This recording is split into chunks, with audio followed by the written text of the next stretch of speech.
आदाब नाजरीन, बहुत इस्तकबाल है आपका। मैं हूं आपके साथ अबू हुरैरा। आप देख रहे हैं खबर खास। और खबर खास में आज हम बात करेंगे बहुत अहम इशू यानी एनआरसी पर हो रही सियासी बयानबाजियों की।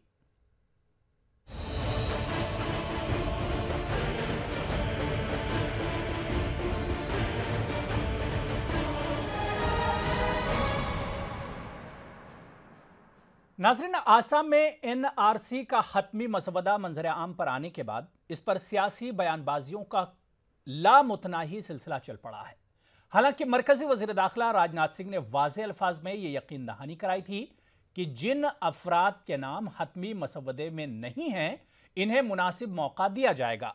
सुप्रीम कोर्ट ने भी इस मामले में मुदाखलत करते हुए ऐसे अफराद को माकूल मौका देने की बात कही है। मगर इस बीच बीजेपी की जानिब से एनआरसी के मुद्दे को उछाला जा रहा है।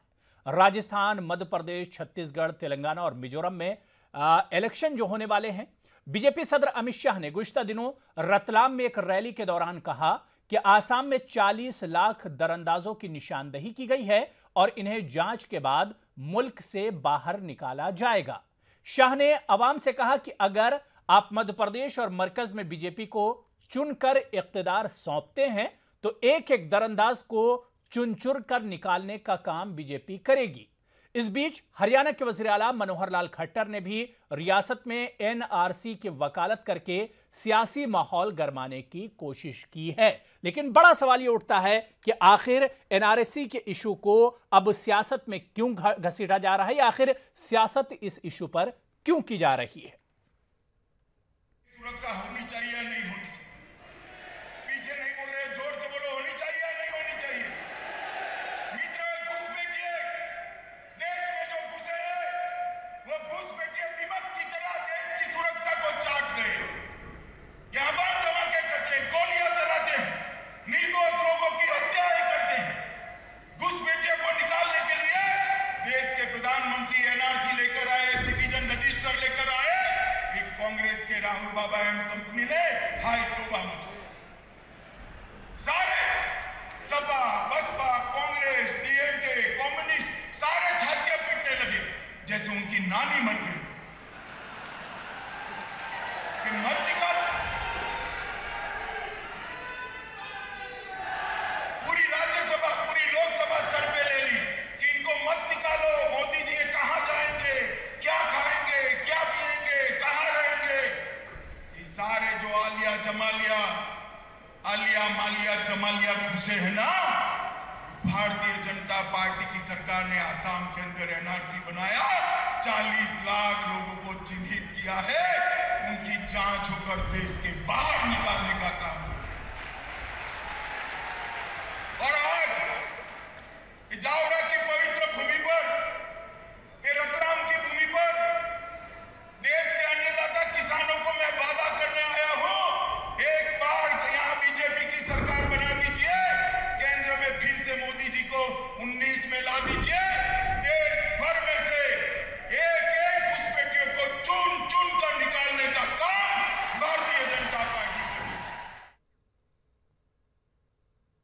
तो जाहिर सी बात है कि इसे बीजेपी के सियासी बोल कहा जाए या सियासी चाल कहा जाए, इसी पर बात करेंगे। 3 खास मेहमान हमारे साथ जुड़ गए। बहुत जल्दी अपने मेहमानों का हम आपसे तारुफ करा दें। हमारे साथ रमन झा जो कि कांग्रेस के स्पोक्स पर्सन यानी तर्जुमान है, हमारे साथ जुड़े हुए हैं।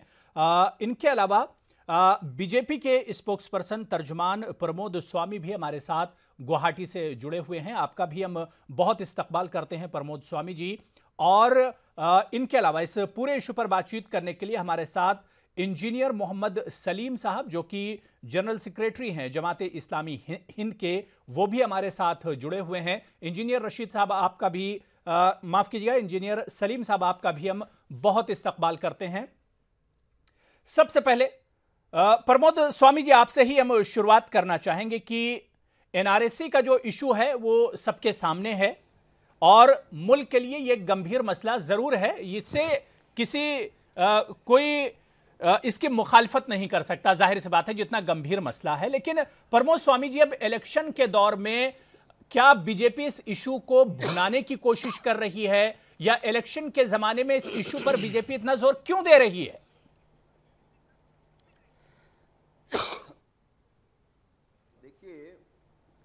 घुसपैठ की समस्या जो है वो राष्ट्रीय समस्या है।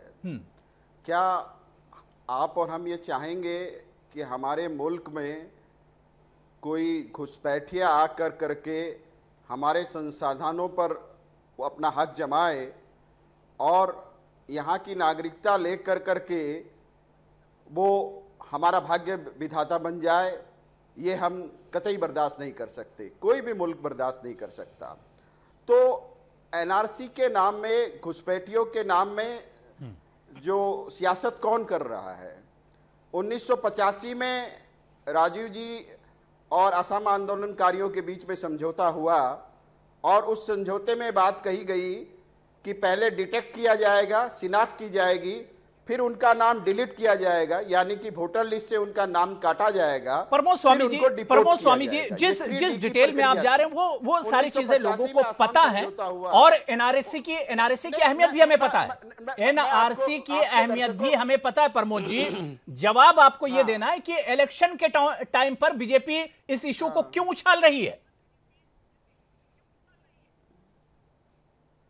क्यों? अगर कोई ऐसा मुद्दा जो राष्ट्र की सुरक्षा से जुड़ा हो, हमारी अस्मिता से जुड़ा हो, कोई घुसपैठिया आके हमारा भाग्य विधाता बन जाए, तो ये हम कैसे बर्दाश्त करेंगे? हम जनता के सामने जाके कह रहे हैं कि 1985 में समझौता होने के बाद में 31 बरस तक 2016 तक कांग्रेस की सरकार रही, 2014 तक नहीं। तो प्रमोद जी, सीधे आप ये कहिए ना कि भाई बीजेपी एनआरसी इशू को लेकर पॉलिटिक्स से कर रही है। मोदी जी आए, आप प्रमोद जी सीधे कहिए कि बीजेपी इस इशू पर सियासत कर रही है। 2 ड्राफ्ट तो लोगों के सामने रख दिए। नहीं, सियासत की बात नहीं है, आप इसको सियासत कर रहे हैं, हम इसे राष्ट्र की सुरक्षा से जुड़ा एक गंभीर मुद्दा मानते हैं। हम जैसे कि आज देखिए, आज 7 रोहिंग्या को म्यांमार भेजा गया कानूनी प्रक्रिया को और सुप्रीम कोर्ट के न्याय देने के बाद में, लेकिन कुछ राजनीतिक दल जो है इस विषय में भी मौन है। अब रोहिंग्या जो है, इलीगल जो रोहिंग्या या बांग्लादेशी घुसपैठिए, वो आकर के यहाँ हमारे किंग मेकर बन चुके हैं। वो यहाँ आकर करके आज भारत की जो राजनीति है उसमें दखलंदाजी करने उन्होंने आरंभ कर दिया गया है। वो हमारे संसाधनों का उपयोग कर रहे हैं। तो ये बात अगर हम जनता के सामने जा करके कहें कि भाई ये घुसपैठ की जो समस्या है ये गंभीर समस्या है और इस समस्या का समाधान करने के लिए हम संकल्पबद्ध है, तो इसमें सियासत की बात कहां से होगी? ठीक है। रमन झा जी, इलेक्शन के टाइम पर बीजेपी एनआरसी का इशू उठा रही है लेकिन वो सियासत नहीं कर रही है, कांग्रेस कैसे देखती है इसे? देखिए हम कांग्रेस पार्टी भी यही चाहती है कि भारत में कोई भी विदेशी या कोई भी घुसपैठिया न रहे, उन्हें बाहर निकाला जाए। लेकिन बीजेपी इस पे गंदी राजनीति कर रही है। अमित शाह सब जगह प्रचार कर रहे हैं कि असम में जो 40 लाख लोगों का नाम काटा गया है एनआरसी से, वो बांग्लादेशी हैं, विदेशी हैं। लेकिन ये गलत है, क्योंकि इसमें 75% लोग ऐसे हैं जो भारतवर्ष के दूसरे राज्यों से आए हैं। बिहार, उत्तर प्रदेश, बंगाल, राजस्थान, ऐसे राज्यों से आए लोगों के जो दस्तावेज है उसकी प्रमाणिकता किए बिना वो यह कर रहे हैं कि वे घुसपैठिए हैं, उनके नाम काट दिया गया है। जो बरसों से, सैकड़ों साल से असम में रह रहे हैं, असम के भूमि के असम के विकास में, असम के डेवलपमेंट में उनका योगदान रहा है, फिर भी आज उन्हें यह कहा जा रहा है कि वे विदेशी हैं जो भारतीय हैं। मैं अमित शाह जी को या भारतीय जनता पार्टी को, हर किसी को चुनौती देकर कहता हूं कि अगर ये 40 लाख लोग घुसपैठिए हैं, जिससे 75% लोग भारतीय हैं जिनका नाम काट दिया गया है, उसे किस देश में डिप्यूट करेंगे? बांग्लादेश की सरकार ने खुलेआम कहा है कि अमित शाह इसके लिए अधिकृत नहीं है और राजनाथ सिंह जी कह रहे हैं कि किसी को भी डिप्यूट नहीं किया जाएगा। तो ये राजनीति क्यों भारतीयों को परेशान किया जा रहा है? इंजीनियर मोहम्मद सलीम साहब, क्योंकि इशू बहुत हसास है, आपसे समझना चाहेंगे कि भाई इतना हसास इशू है और अब बीजेपी इंतखाबी माहौल है और उस माहौल में इस तरह का इशू, एनआरसी का इशू उठा रही है, इसे आप कैसे देखते हैं? सियासी जो बयानबाजी इस पर हो रही है। देखिए, बीजेपी की सरकार है केंद्र में और अब राज्य में भी, तो ऐसा लग रहा है कि बीजेपी को लग रहा है कि अब हाथ से सत्ता खिसक रही है। उनका 4-4.5 साल का जो काम है वो लोगों के सामने है, उनके पास बताने को कुछ नहीं है। किस मुंह से वो लोगों के सामने जाएं? लोगों के सामने किसी मुंह से जाने के पास उनके पास कुछ दिखाने को नहीं है। उनके पास एक चीज़ बची है कि कोई ना कोई ऐसा इशू लिया जाए जिससे लोगों को बांटा जाए, नफरत फैलाई जाए, एक माहौल पैदा किया जाए। और ये वो अब पूरे देश में घूमकर अमित शाह जी चीख चीख कर कह रहे हैं हम इतने लोगों को बाहर निकाल देंगे। अरे भैया, आपका काम नहीं है। आपने एनआरसी बना दिया है, लिस्ट आ गई है, अब उसने वक्त दिया है, ऑब्जेक्शंस आ रहे हैं, दोबारा उसको देखा जाएगा कितने लोग हैं, और जब वाकई फाइनल लिस्ट आएगी तब आप बात कीजिएगा। और अभी इस तरह से आप समाज को तोड़ने की, नफरत फैलाने की जो बातें कर रहे हैं, साफ लगता है बीजेपी को एनआरसी जैसे मुद्दे तभी याद आते हैं, घुसपैठिए जैसे असंवैधानिक जो शब्द हैं वो इसी तभी इस्तेमाल करते हैं जब इलेक्शन नज़दीक आते हैं। इससे पहले वो कहाँ चले जाते हैं? आपकी सरकार आए हुए 4.5 साल हो गए, आपने शुरू में इस तरह का मुद्दा उठाया नहीं। तो ये जो साफ नज़र आ रहा है कि इस वक्त बीजेपी को लग रहा है कि देश की जनता उनके खिलाफ हो चुकी है और आवाम जो है उनको सत्ता से उखाड़ना चाहती है, उनका नफरत का एजेंडा अब ज़्यादा चलने वाला नहीं है। तो अब वो आखिरी कोशिश कर रहे हैं कि समाज को कम से कम आसाम के मसले को और पूरे देश में इस तरह नफरत फैलाकर एक बात वो और बिल लाए थे कि साहब हम ऐसा बिल लाएंगे, नागरिकता वाला बिल, कि अगर कोई दूसरे मज़हब का, कोई हिंदू, सिख या दूसरे मज़हब का अगर भारत में आएगा उसको तो हम नागरिकता दे देंगे, और जो किसी दूसरे मज़हब का है, मुसलमान है, तो उसको हम नागरिकता नहीं देंगे। ये जो बांटने की राजनीति है, ये जो नफ़रत की राजनीति है, ये राजनीति देश के लिए बहुत ख़तरनाक है। मैं हमारे बीजेपी के जो साथी हैं उनको बताना चाहता हूं कि अगर आप इस नफरत के रास्ते पे आगे बढ़ेंगे तो आप देखिए गुजरात में भी क्या हो रहा है। यूपी और बिहार से आने वाले लोगों को बाहर का लोग कह के मार रहे हैं, पीट रहे हैं, बाहर निकाल रहे हैं। आप क्या करेंगे? कल महाराष्ट्र के लोग, महाराष्ट्र में दूसरे राज्यों के लोग हैं, उनको आप बाहर निकाल रहे हैं। अगर ये सिलसिला चल पड़ा तो आप अपने जिले में नहीं रह सकेंगे। ठीक है प्रमोद स्वामी, बीजेपी जिस डेवलपमेंट की बात करती थी कि भाई डेवलपमेंट के इश्यू पर इलेक्शन लड़ेगी बीजेपी, आखिर उसे एनआरसी का सहारा क्यों लेना पड़ रहा है? देखिए, हम तो डेवलपमेंट के मुद्दे पे ही राजनीति करते हैं और डेवलपमेंट के मुद्दे पे ही चुनाव लड़ेंगे। और इसका सबूत ये है कि आज भारत वर्ष की जो जीडीपी है 8.2% जीडीपी आज हमने छू ली है। और अभी जो जनाब बैठे हुए थे वो कह रहे थे कि कुछ काम नहीं किया प्रमोद स्वामी जी, लेकिन प्रमोद स्वामी जी जिस जीडीपी की आप बात कर रहे हैं, प्रमोद स्वामी जी जिस जीडीपी की आप बात कर रहे हैं, अमित शाह जी अपनी तकरीरों में उस जीडीपी की बात नहीं कर रहे हैं। हर प्रश्न का उत्तर दे रहा हूं, एक एक करके दे रहा हूं। नहीं, आप इशू से असल में बाहर निकल जा रहे हैं। आप जिस जीडीपी की बात कर रहे हैं, अमित शाह अपनी तकरीरों में उस जीडीपी की बात नहीं करते हैं। अरे मेरी बात तो मेरे को बात तो बोलने दीजिए आप। बोलिए। इन्होंने कहा कि नफरत फैलाने की राजनीति कर रहे हैं। हम कौन सी नफरत फैलाने की राजनीति कर रहे हैं? 1955 में जो सिटीजनशिप एक्ट बना था वो क्या बीजेपी ने बनाया था? वो तो नेहरू जी ने बनाया था। आप उसको पढ़िए, उसमें क्या लिखा है। उसमें यह लिखा गया है कि भारत का जो विभाजन हुआ था वो धर्म के आधार पर हुआ था, सबको पता है। और उस विभाजन के बाद में जो आपको पाकिस्तान और अफगानिस्तान में जिन आपको जो रिलीजियस माइनॉरिटी है उनके ऊपर पर अगर कोई अत्याचार होता है और वो भारत वर्ष में आते हैं तो 11 वर्ष के बाद में उनको नागरिकता दी जाएगी। तो ये बात तो 1955 के सिटीजनशिप एक्ट में कही गई है।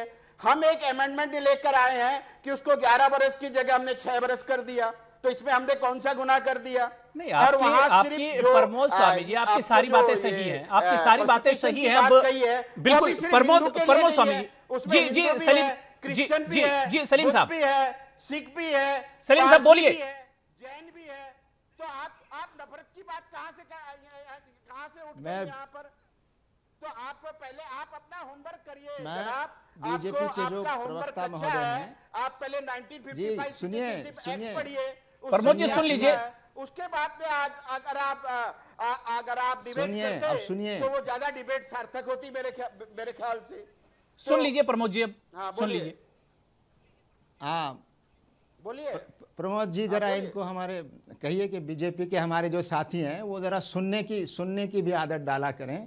और आप देखिए कि इस वक्त ये जो जितना झूठ बोला जा रहा है देश के विकास के बारे में, जीडीपी के बारे में, और हाँ मैं दे रहा हूं जवाब। दूसरा ये कि आप सिखों को बुलाना चाहते हैं, आप बुद्धों को बुलाना चाहते हैं। नहीं, आपने सिटीजनशिप एक्ट पढ़ा ही नहीं। तो आप ये बताइए, सुनिए तो आप पहले अपना होमवर्क करिए जनाब। आप झूठ बोल रहे हैं सुनिए, आप सुनना भी सीखिए। बोलिए, सुनना बोलिए। नहीं, आप सुनना सीखिए, आप टॉलरेंस सीखिए। आप डेमोक्रेटिक कंट्री में हैं, दूसरों की बात भी सुना कीजिए। अरे मैं बोल रहा हूँ क्या 1955 मुसलमान जो बाहर से अगर आकर ये बात लिखी गई है कि नहीं लिखी गई है? आप सुनिए तो, सुनने की आदत तो डालिए। असम अकॉर्ड के बारे में आप क्या कहेंगे? आदत डालिए। असम अकॉर्ड के बारे में आपका क्या कहना है? बोलिए।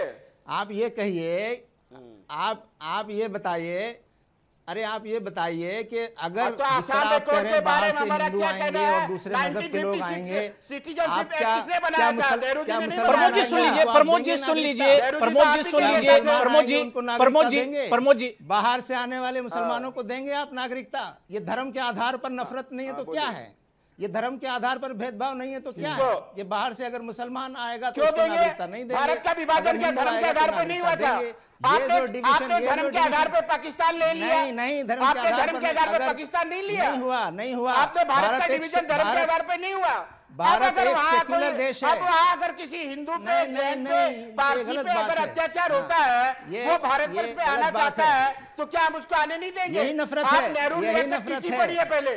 इस बात का उल्लेख नेहरू लियाकत टीटी में भी किया गया है। आज भारत में क्या नफरत है? नेहरू लियाकत टीटी क्या बीजेपी ने यहाँ की थी? बराबर की नागरिकता है, बराबर की नागरिकता है किसने की थी? सबके लिए। आप क्या नफरत की बात कर रहे हैं? नहीं, देखिए, अगर आप एनआरसी की बात कर रहे हैं तो असम अकॉर्ड को ही मुद्दा बनाइए। नहीं है। ठीक है रमन झा जी, जी बोलिए। इलेक्शन के वक्त क्यों आता है आपको? नहीं, आप एनआरसी की मुद्दा कर रहे हैं तो असम अकॉर्ड के बारे में बात कीजिए। आप धैर्य कीजिए। ठीक है रमन झा जी, अब आप बोलिए। रमन झा जी परेशान हो रहे हैं, आप फाइनल रिपोर्ट तो आने दीजिए। सुनिए, फाइनल रिपोर्ट तो आने दीजिए आप। असम अकॉर्ड जी त्रिपक्षीय एग्रीमेंट हुआ था जो प्रमोद जी सुन लीजिए, प्रमोद जी सुन लीजिए। देखिए रमन झा को सवाल कर रहे हैं। अगर कोई प्रकृत भारतीय नागरिक है तो उसका नाम जरूर शामिल किया जाएगा उसमें। तो इसमें मिर्ची तो घुसपैठियों को लगनी चाहिए। असम के मामले में असम, इसका मतलब आप घुसपैठियों के समर्थक हैं। असम के मामले में असम ने नागरिकता के मुद्दे पर एक लंबा आंदोलन लड़ा, सैकड़ों लोग यहाँ शहीद हुए, और फिर जाके एक त्रिपक्षीय एग्रीमेंट हुआ जिसमें भारत के भूतपूर्व प्रधानमंत्री राजीव गांधी जी उस समय असम आंदोलन और आंसू के पृष्ठभूमि से आए असम गण परिषद के मुख्यमंत्री प्रफुल्ल कुमार महतो थे, और आंसू तीनों प्रफुल्ल महतो के बीच, आंसू के बीच और राज्य सरकार हितेश शेखर उस समय मुख्यमंत्री थे के बीच एक समझौता हुआ था कि 24 मार्च 1971 से पहले जो भी लोग बांग्लादेश से असम में आए हैं उन्हें असम की नागरिकता दी जाएगी। और असम के लोगों ने उसका स्वागत किया, लेकिन 24 मार्च 1971 के बाद, 25 मार्च 1971 के बाद जो भी लोग आए हैं उन्हें असम की नागरिकता न दिया जाए। ये असम के लोगों की भावना है और उन्होंने आंदोलन भी किया था, और इसी आधार पर एनआरसी भी हुआ। लेकिन अभी जो एनआरसी है इसमें साक्षात हम ये देख सकते हैं कि इसमें पक्षपात है। एनआरसी की संख्या को कैसे बढ़ाया जाए, कौन विदेशी है, इसके डिटेक्ट करने के बजाय दूसरे लोगों को, भारतीय लोगों को नाम काटकर इसकी संख्या बढ़ा दी गई 40 लाख, और इस पे भाजपा राजनीति कर रही है। और इनके जो राज्य के जो अध्यक्ष हैं रंजीत दास, भाजपा के राज्य के जो अध्यक्ष है रंजीत दास, वह कह रहे हैं कि वो एनआरसी कोऑर्डिनेटर प्रतीक हजेला पर केस करेंगे, क्योंकि प्रतीक हजेला ने गलत डाटा, कोर्ट को गलत डाटा दिया है या सही ढंग से एनआरसी नहीं हुआ है। तो बीजेपी के भीतर अपने प्रमोद स्वामी जल्दी से जवाब दे दीजिए। राष्ट्रीय प्रमोद स्वामी जल्दी से जवाब दीजिए, उसके बाद इंजीनियर सलीम साहब के पास हम जाएंगे। जी देखिए, तो ये राजनीति न करे, देखिए भाजपा इस पर राजनीति न करे। सुनिए, मैं ये कह रहा हूं कि इसमें क्लेम्स एंड ऑब्जेक्शन का मौका सबको मिलेगा। जो प्रकृत भारतीय नागरिक है उनके नाम इसमें आ जाएंगे। हाँ, फिर आप क्यों बोलते हैं 40 लाख बांग्लादेशी हैं? आप 40 लाख बांग्लादेशी क्यों बोलते हैं? आपके भाई अमित शाह प्रचार करते फिर रहे हैं 40 लाख बांग्लादेशी हैं। अरे 40 लाख आपके हम कहाँ राष्ट्रीय बोल रहे अध्यक्ष हैं? अमित शाह हम तो जी ये बोल रहे हर हैं जगह प्रचार कि कर रहे हैं। प्रथम दृष्टया अरे में आपके अध्यक्ष बोल ऐसा रहे हैं, प्रतीत हो आपके रहा राष्ट्रीय है अध्यक्ष अमित कि शाह बोल 40 रहे लाख हैं। है, अब क्लेम्स एंड ऑब्जेक्शन का मौका मिलेगा। क्लेम्स एंड ऑब्जेक्शन के बाद में फाइनल हाँ, तब लिस्ट तक जब चुप रहिए आएगी ना। तब इसके ऊपर में तो फिर प्रचार क्यों कर रहे हैं? हैं? तो फिर भारतवर्ष के हम तो जनता चुप के ही साथ बोल झूठ रहे क्यों हैं। बोल रहे हैं आपके राष्ट्रीय अध्यक्ष कि 40 लाख विदेश है? आपके राष्ट्रीय तो अध्यक्ष बोल रहे हैं कि 40 लाख विदेशी है। क्योंकि आपकी पार्टी जो घुसपैठियों की दलाली करने लग गई है, इसलिए हमको बोलना पड़ रहा है। आपने 31 अरे साल में दलाली कुछ तो भी नहीं आप किया कर रहे हैं इस भाई विषय में। साहब, आपकी 85 राजनीति में बंद तो हो हुआ, जाएगी। 2016 तक आपने आपने क्या घुसपैठिए किया? की राजनीति अब कर करके दलाली कर नहीं घुसपैठिए की दलाली। सुनिए, मैं बताऊं क्या किया? राजनीति तो आपकी बंद हो गई। अब 44 सुनिए सीट पे आ गए आप। सुनिए 44 सीट अरे, पे आप आ गए, सुनिए राजनीति स्वामी तो जी। आपकी बंद हो गई। अरे आसाम से 44 जनता ने लाख तो आपको लात आपने मार के दो- सत्ता से आपकी बाहर पार्टी कर की 2 दिया। सीट थी। अब आप क्या बड़ी बड़ी बातें कर रहे हैं? चिंता मत कीजिए, चिंता मत कीजिए, जनता वही अगले बार आज आपको तो लात मारेगी अगर इसी तरह की सत्ता में है ना राजनीति करते रहे पार्टी। तो। आज तो दोनों जगह अगर सत्ता आपकी में है, जनता- केंद्र में हाँ, भी तो है, है राज्य ना। में भी है। भारत इंतजार वर्ष की कीजिए, जनता ने हमें वही हम सत्ता पूछ रहे सौंपी हैं। है ना। केंद्र में हाँ। केंद्र में राज्य में दोनों जगह आपकी सरकार है। 2004 से 2014 तक कांग्रेस पार्टी ने 82,000 विदेशियों को डिप्यूट किया बांग्लादेश, लेकिन पिछले 4 साल में आपने कितने विदेशियों को डिप्यूट किया है? मात्र अरे आपने तो 1600, 31 यानी साल कि पर साल में 400। एनआरसी तक आप नहीं बना पर पाए, साल क्या 400, आप बता रहे हैं? हमने किया 31 पर साल साल में आपने 8,000। एनआरसी का अब एक ड्राफ्ट घुसपैठिए तक की आप दलाली हमें प्रस्तुत नहीं कहते कर हैं। पाए। बरपेटा में आप पायलट घुसपैठिए की प्रोजेक्ट दलाली के नाम करके आपने आंसू के डर से बंद कर दिया। आंसू को खुश करने के लिए आपने अरे हमने बरपेटा में पायलट बताया प्रोजेक्ट ना बंद कर कि दिया। बरपेटा में आप क्या कितने बात कर रहे प्रतिशत हैं? स्वामी जी अरे बरपेटा में आप कितने तो- प्रतिशत लोगों के नाम काटे गए हैं और गुवाहाटी में आपकी कितने जो प्रतिशत लोगों के नाम काटे घुसपैठियों की गए वोट हैं? बैंक की जो राजनीति है उसको देश की सुनिए, जनता जानती है। बांग्लादेश के नाम अब पर राजनीति घुसपैठियों के करके आप पक्ष में सत्ता में मिल राजनीति गए, बंद आ गए। करिए आप लोग। अब बिल्कुल देखिए स्वामी जी और रमन झा जी, स्वामी जी और रमन झा जी, आपकी बात पूरी हो गई, दोनों बात पूरी हो गई। स्वामी जी खामोश हो जाइए भाई, ऑडियो डाउन कर दीजिए अगर ये लोग बोले। सलीम साहब, इंजीनियर सलीम साहब, अब बड़ा सवाल ये उठ रहा है कि भाई एनआरसी का जो इशू था ये आसाम से उठा था, उसकी जो आंच है वो मगरबी बंगाल में भी गई, और अब तो खट्टर ने भी कह दिया कि भाई वो एनआरसी कराएंगे अपने यहां, और इसके अलावा कर्नाटक में भी सुगबुगाहट है, मध्य प्रदेश में भी, पूरे मुल्क में एक तरह से एक माहौल बनता जा रहा है। इसे कैसे देखा जाए, और क्या वाकई में वोटों को पोलराइज करने के लिए यह इशू उठाया जा रहा है?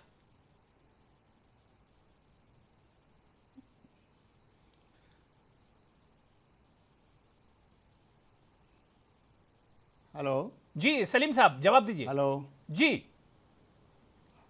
हाँ देखिए, पहली बात तो ये है कि एनआरसी का जो इशू है वो बीजेपी ने शुरू नहीं किया है, ये तो बहुत पहले शुरू हुआ है, और ये तो हमारी भी डिमांड थी कि एक बार तय हो जाना चाहिए कि सही मायने में अगर वाकई हमारे देश में कोई लोग गैर कानूनी तौर पर विदेशी आ गए हैं तो उनको जो तरीका है कानून के मुताबिक उससे उनको बाहर भेजा जा सकता है।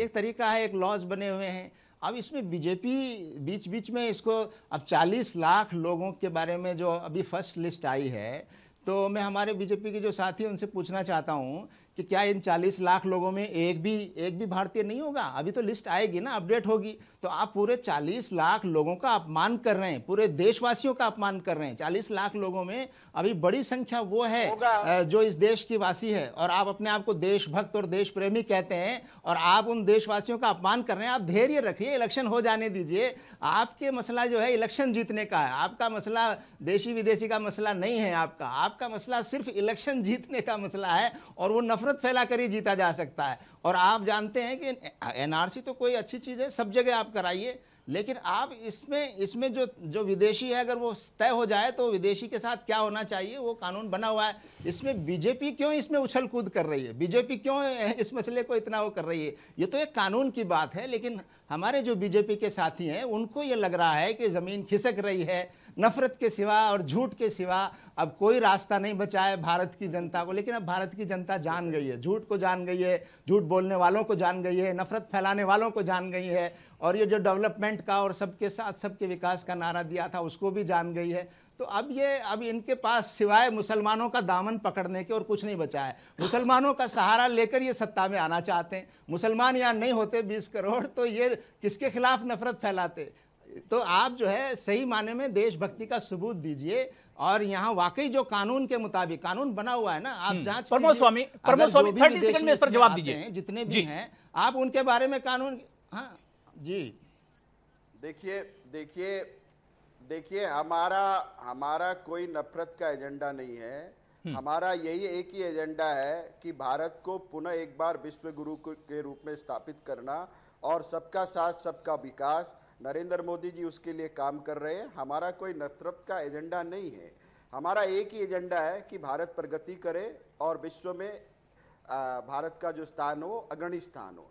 अब रही बात एक जो एनआरसी या विदेशी घुसपैठियों की बात है, तो इस बात में जैसे इसके पहले जो जनाब बोल रहे थे, मैं उनकी बात से इस बात से मैं सहमत हूं कि अभी एनआरसी का फाइनल ड्राफ्ट नहीं आया है। अभी क्लेम्स एंड ऑब्जेक्शन के लिए आपके पास मौका है। तो हम भी चाहते हैं कि जिन प्रकृत भारतीय नागरिकों के नाम छूट गए हैं और उस पर अब सियासत नहीं होनी चाहिए। और उनके नाम प्रमोद जी ये भी जोड़ दीजिए कि सियासत नहीं होनी चाहिए। अभी फाइनल ड्राफ्ट नहीं आया है ना, अभी फाइनल ड्राफ्ट आना बाकी है, इसमें सियासत नहीं होनी चाहिए। हम कब सियासत की बात बोलते हैं? नहीं, मैं यही कह रहा हूं कि राष्ट्रहित सर्वोपरि है और राष्ट्रहितों के लिए हम लोगों को एक विदेशी मुक्त भारत की आवश्यकता है, विदेशी मुक्त आसाम की आवश्यकता है और उसके लिए हमारी सरकार संकल्पबद्ध है और हम काम कर रहे हैं। बिल्कुल जाहिर सी बात है कि एनआरसी का जो मामला है एक हसास मामला है और मुल्क की सिक्योरिटी से जुड़ा हुआ मामला है। जाहिर सी बात है कि इस तरह के इशू को उठाना चाहिए, लेकिन इस इशू पर सियासत होना यह तशवीशनाक भी है और अफसोसनाक भी है। बहुत बहुत शुक्रिया हमारे साथ जुड़ने के लिए प्रमोद स्वामी जी, आपका भी, रमन झा आपका भी और इंजीनियर मोहम्मद सलीम साहब आपका भी बहुत बहुत शुक्रिया न्यूज़ 18 उर्दू के साथ जुड़ने के लिए। आदाब।